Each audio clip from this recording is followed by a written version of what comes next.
कांग्रेस की नई टीम का ऐलान। 39 रणनीतिकार भरेंगे नया जोश। मैं सबसे पहले तो राहुल गांधी जी को, सोनिया गांधी जी को धन्यवाद अर्पित करता हूं। मेरी जिम्मेदारी बनती है कि मैं कांग्रेस पार्टी के लिए खूब मेहनत करूं, काम करूं। राजस्थान के 7 नेताओं को मिली जगह।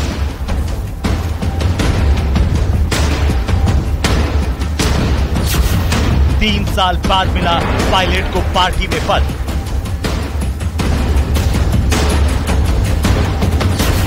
टीम में किसी भी सीएम को जगह नहीं। 23 की तैयारी, 24 पर नजर।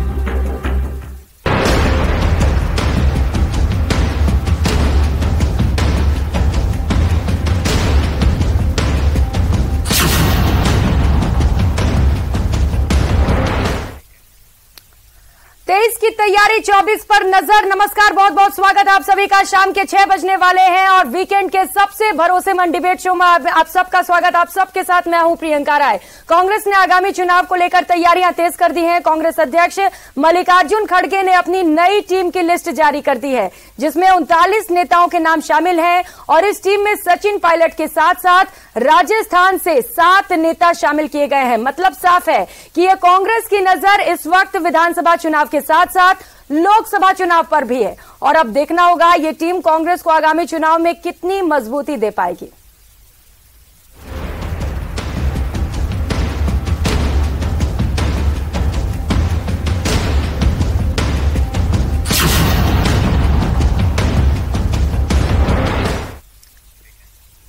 तो सवाल है कि मल्लिकार्जुन खड़गे ने जो नई टीम बनाई है वो पार्टी को कितनी मजबूती देगी। बड़े सवाल पर बड़ी चर्चा हम करेंगे। तमाम गेस्ट इस वक्त हमारे साथ जुड़ चुके हैं। विकास बारेट नेता हैं, बीजेपी से हमारे साथ जुड़ चुके हैं। राजकुमार शर्मा जी कांग्रेस नेता हमारे साथ जुड़े हुए हैं। आशुतोष रावत वरिष्ठ पत्रकार हैं, वो भी इस वक्त हमारे साथ जुड़ चुके हैं। चर्चा की शुरुआत राजकुमार शर्मा जी आप ही के साथ करते हुए, क्योंकि मल्लिकार्जुन खड़गे ने नई टीम का ऐलान कर दिया है, अब क्या लग रहा है मिशन 2023 से लेकर 24 तक जो मिशन है उसे पूरा कर पाएगी कांग्रेस? और ये भी बताइएगा कि क्या मोदी और शाह की टीम को मात दे पाएंगे आप लोग?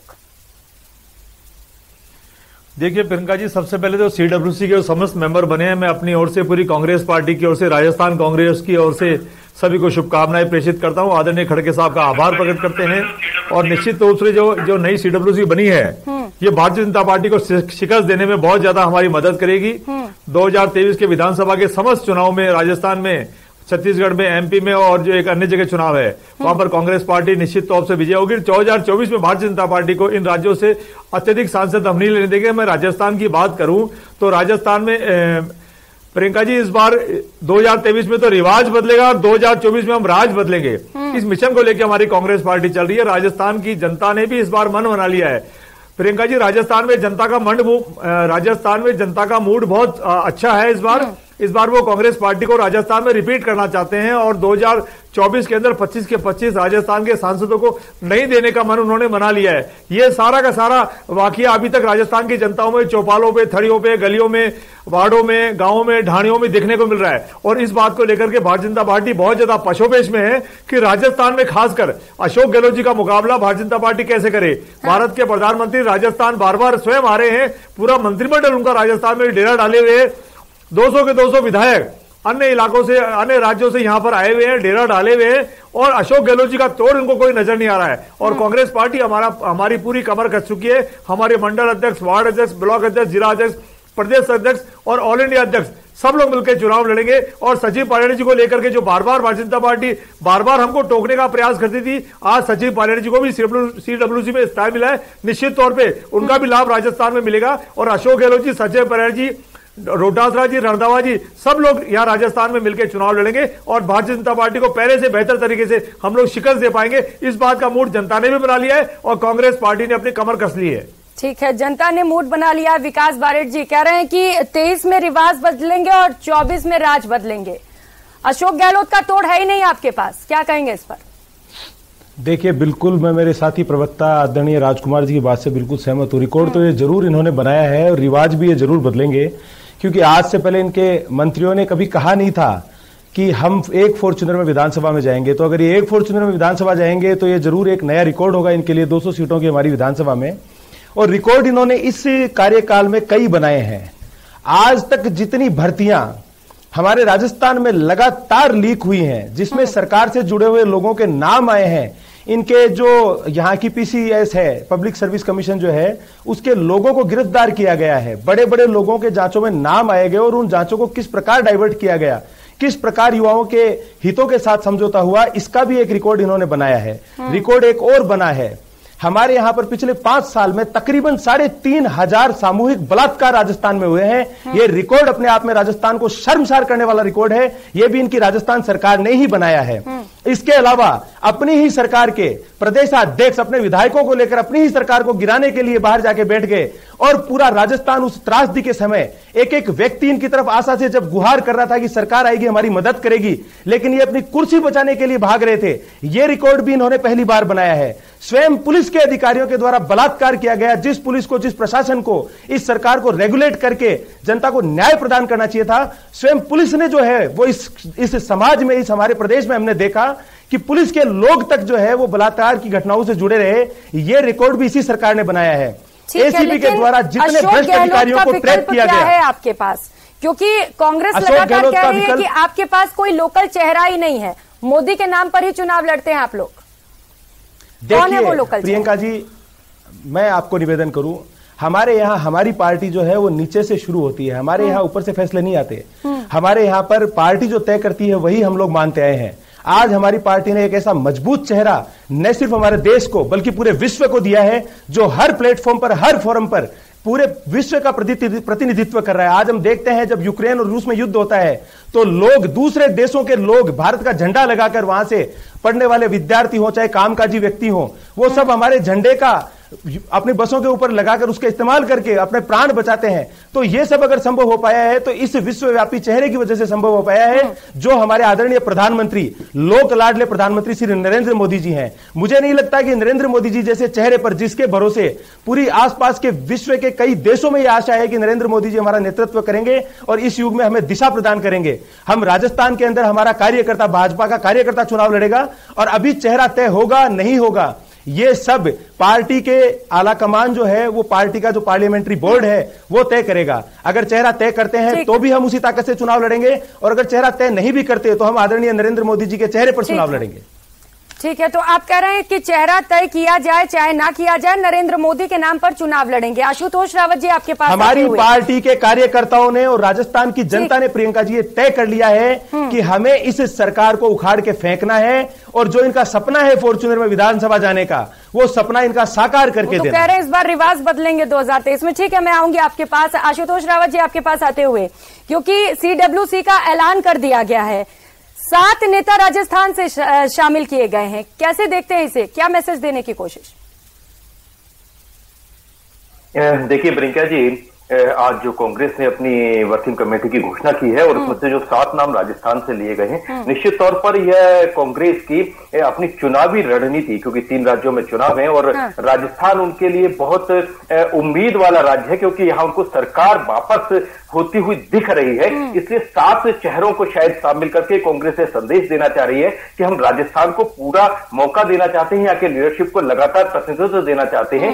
इसलिए 7 नामों को इनमें शामिल किया गया, और इनमें सबसे बड़ा नाम जो है वो सचिन पायलट साहब का है कि सचिन पायलट साहब को सीबीसी में स्थान देकर के कांग्रेस ने, जो पिछले लंबे समय से उनके अंदर एक अंदरूनी राजनीति में जो उठापटक चल रही थी, शायद यह संदेश देने की कोशिश की है कि वह उठापटक अब समाप्त हो जाएगी और पूरी कांग्रेस मिलकर के राजस्थान में दोबारा से सरकार बनाएगी। प्रियंका जी, बिल्कुल, ये बड़ी बात आप बता रहे हैं कि क्योंकि सचिन पायलट को भी लंबे वक्त से एक बड़ी जिम्मेदारी नहीं मिली थी, 3 साल बाद एक बड़ी जिम्मेदारी सौंपी गई है, और निश्चित तौर पर इसका आगामी चुनाव में फायदा भी देखने को मिलेगा, क्योंकि जो सचिन पायलट के समर्थक हैं वो भी अब खुलकर चुनाव में उतरेंगे और निश्चित तौर पर जीत के लिए जी जान एक कर देंगे। विकास बारेट जी से हमने पूछा जब, तो वो कह रहे हैं कि कई सारे ऐसे मुद्दे हैं जिन्हें लेकर जनता निराश हो चुकी है, लेकिन अब आपको क्या लगता है, क्योंकि अब ये जो कमेटी का ऐलान किया गया है वो भी बेहद महत्वपूर्ण है आगामी चुनाव में? आशुतोष जी।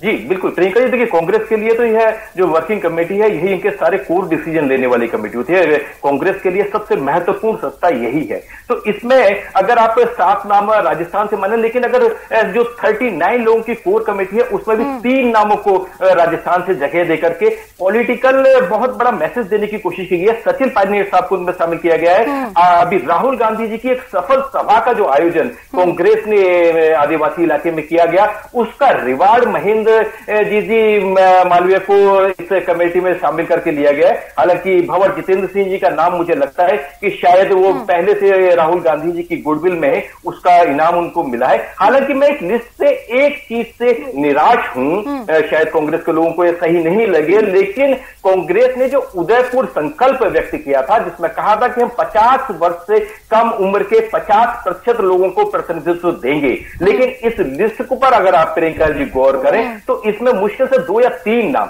शायद एक तो सचिन पायलट साहब ही हैं जो 50 से कम की एज में आते हैं, दूसरे गौरव गोगाई जी हैं जो 50 से कम की उम्र में आते हैं। शायद यही 2 नाम मुझे नजर आए, हो सकता है कोई एक आध और नाम हो, लेकिन शायद अपने उदयपुर संकल्प पत्र को कांग्रेस ने इस कमेटी में ढंग से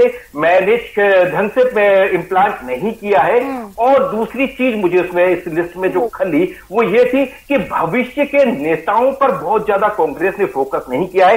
पी चिदम्बरम साहब को लिया गया है, बहुत बड़े अर्थशास्त्री, मनमोहन सिंह को उसमें लिया गया है, बहुत बड़े अर्थशास्त्री, लेकिन इनके बाद इनका अगर सरकार इंडिया की बनती है तो कौन होगा वित्त मंत्री, इस लिस्ट में से कम वो चेहरा देखने के लिए नहीं मिलता। आनंद कुमार जी का नाम इसमें है, बहुत सफल विदेश मंत्री रहे हैं, लेकिन इनके बाद इसमें सेकंड लाइनअप में कौन है, उस तरह की कमियां मुझे कुछ खली हैं। कांग्रेस को चाहिए था कि वो अपनी आने वाली जो पीढ़ी है, जो सेकंड लाइनअप है, उसके भी कुछ बड़े चेहरे जो उनके अलग अलग कैटेगरीज में उनका प्रतिनिधित्व करते और लोगों को मैसेज देने की कोशिश करते कि हम 2024 की तैयारी नहीं कर रहे हैं, केवल चुनाव जीतने की नहीं, हम सरकार बनाने की भी तैयारी 2024 के लिए कर रहे हैं। ये हमारे मंत्रिमंडल के चेहरे होंगे। अगर वो मैसेज भी देती तो शायद और उनके लिए फायदेमंद होता। राजकुमार शर्मा जी, कुछ कमियां रह गई हैं, जैसा कि आशुतोष जी बता रहे हैं, जैसा कि लगातार कांग्रेस ये दावा करती है कि युवाओं पर हमारा फोकस रहता है, लेकिन इस कमेटी में ऐसा नजर नहीं आया और आरोप भी लगाए जा रहे हैं। विकास बारेट जी कह रहे हैं कि रिकॉर्ड तो आपने कई दर्ज किए हैं, पेपर लीक से लेकर रेप के मामले भी बता रहे हैं, वो इन सब में रिकॉर्ड दर्ज किए हैं राजस्थान ने।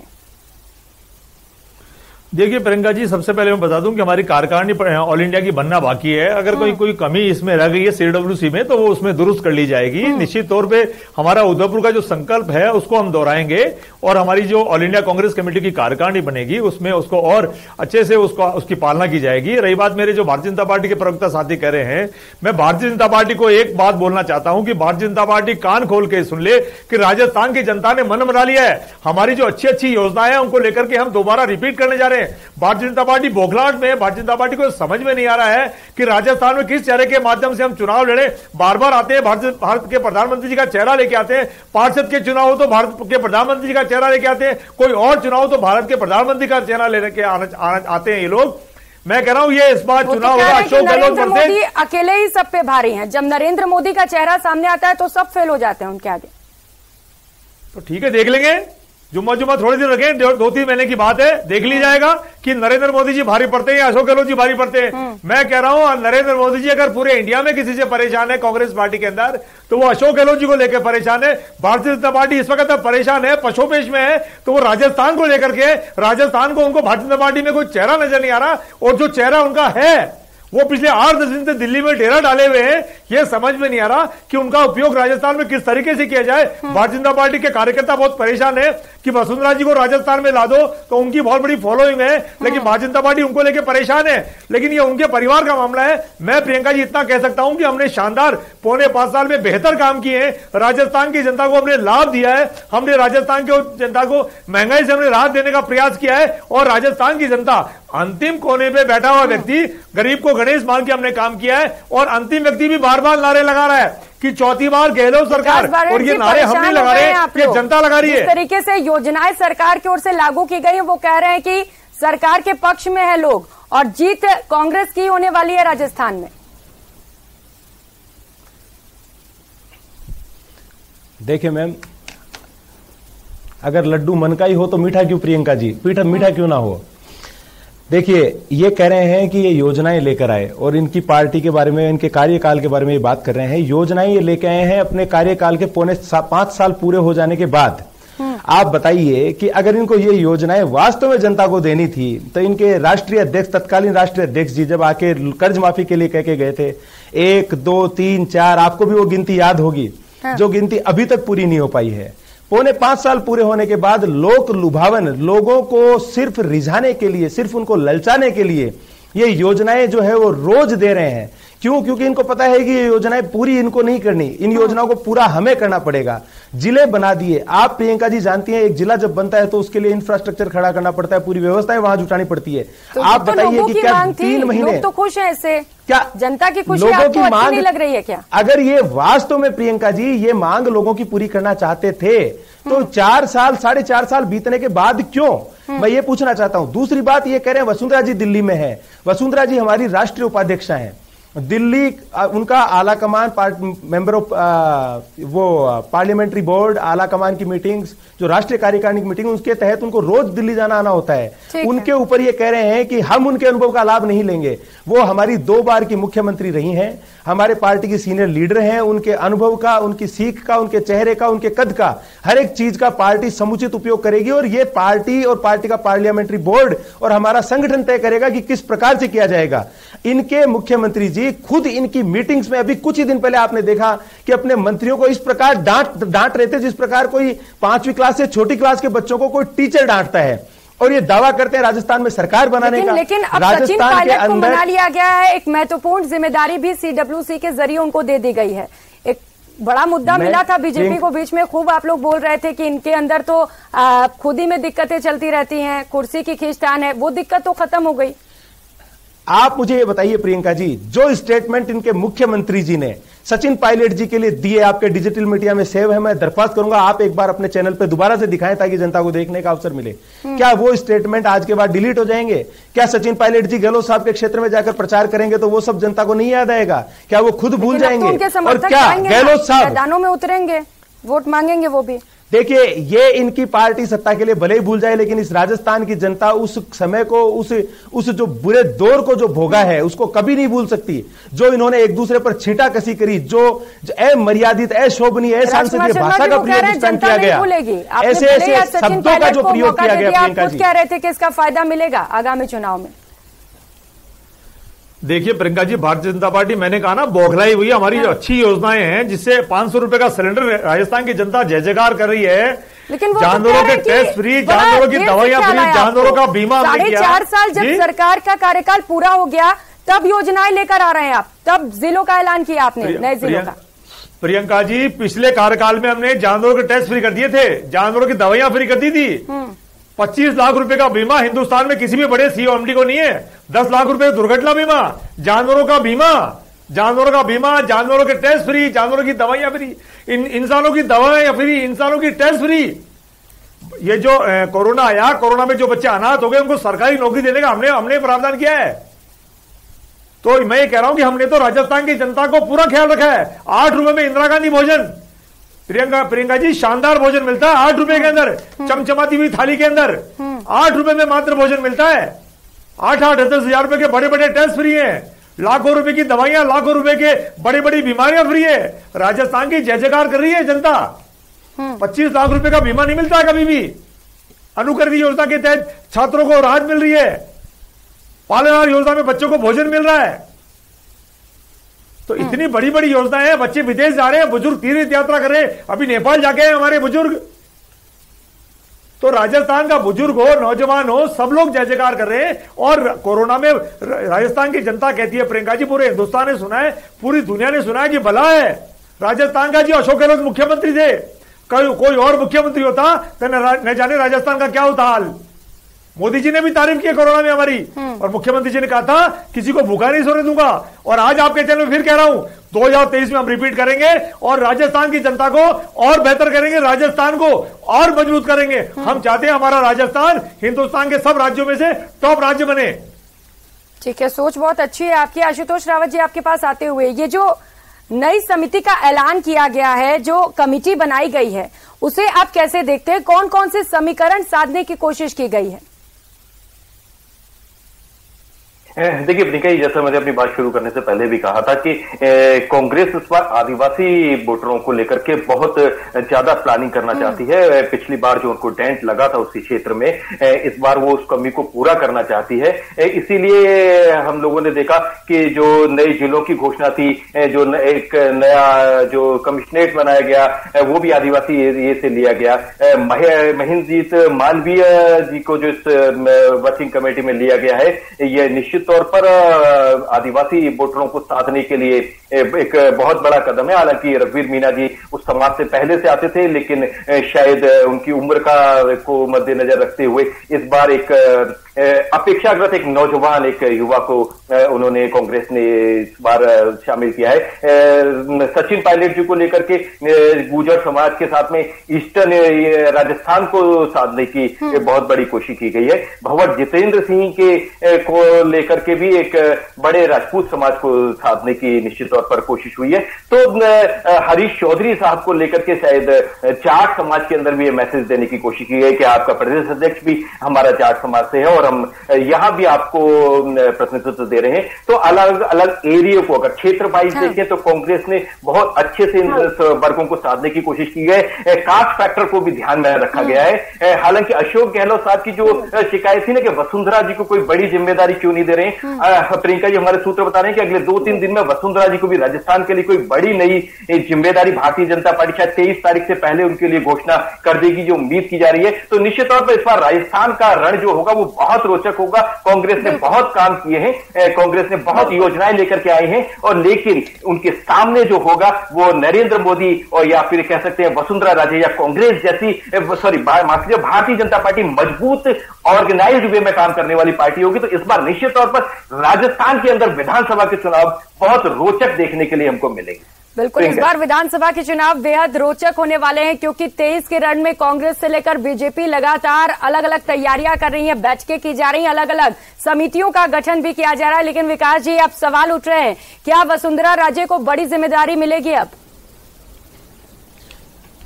जी देखिए, वसुंधरा राजे जी, अभी भी वसुंधरा राजे जी को पद है, वो कोई छोटा पद नहीं है प्रियंका जी, वो राष्ट्रीय उपाध्यक्षा है हमारी। और हमारा पार्लियामेंट्री बोर्ड और जो हमारे सीनियर नेता है, हमारा संगठन है, वही तय करेगा कि उनको क्या जिम्मेदारी दी जाएगी। और निश्चित तौर पे उनके अनुभव, उनके ज्ञान, उनके पद, इन सब का जो है वो समुचित प्रयोग पार्टी इस चुनाव में जरूर करेगी। लेकिन जो अभी ये दावा कर रहे थे मेरे साथी प्रवक्ता कि इन्होंने जो अच्छे क्रांतिकारी काम करे, मैं बता दूं मैम कि सिलेंडर के लिए इन लोगों ने पूरे राजस्थान को लाइनों में लगवाया। वहां पर जो लोग सब्सिडी के लिए लाइनों में लग रहे थे रजिस्ट्रेशन के लिए, दावे हैं दोनों ओर से, ये दावा किया जा रहा है कि जीत उनकी होगी। हालांकि जनता जनार्दन है, फैसला उसी को करना है। बहुत शुक्रिया आप सभी मेहमानों का न्यूज 18 राजस्थान पर जुड़ने के लिए। और बड़ी खबर का रुख कर लेते हैं। तीज माता की शाही सवारी निकाली जा रही है। हजारों की संख्या में देसी और विदेशी पर्यटक शामिल हुए हैं। शाही लवाजमे के साथ साथ ये सवारी निकाली जा रही है। 130 से ज्यादा लोक कलाकार प्रस्तुतियां भी दे रहे हैं। सीधी तस्वीरें आपको दिखा रहे हैं जयपुर से, जहां पर बेहद उत्साहित वहां पर लोग नजर आ रहे हैं, देसी से लेकर विदेशी। खास मेहमान भी इस दौरान वहां पर मौजूद हैं। कई रंगारंग प्रस्तुतियां भी दी जा रही हैं। तीज माता की ये शाही सवारी है जिसका हमेशा इंतजार रहता है राजस्थान वासियों को। एक खासा उत्साह, बेहद खास ये पर्व होता है राजस्थान वासियों के लिए, जहां पर सिर्फ देश से ही नहीं बल्कि विदेश से भी खास मेहमान पहुंचते हैं इस दिन को देखने के लिए। तो 130 से ज्यादा कलाकार अपनी प्रस्तुतियां दे रहे हैं।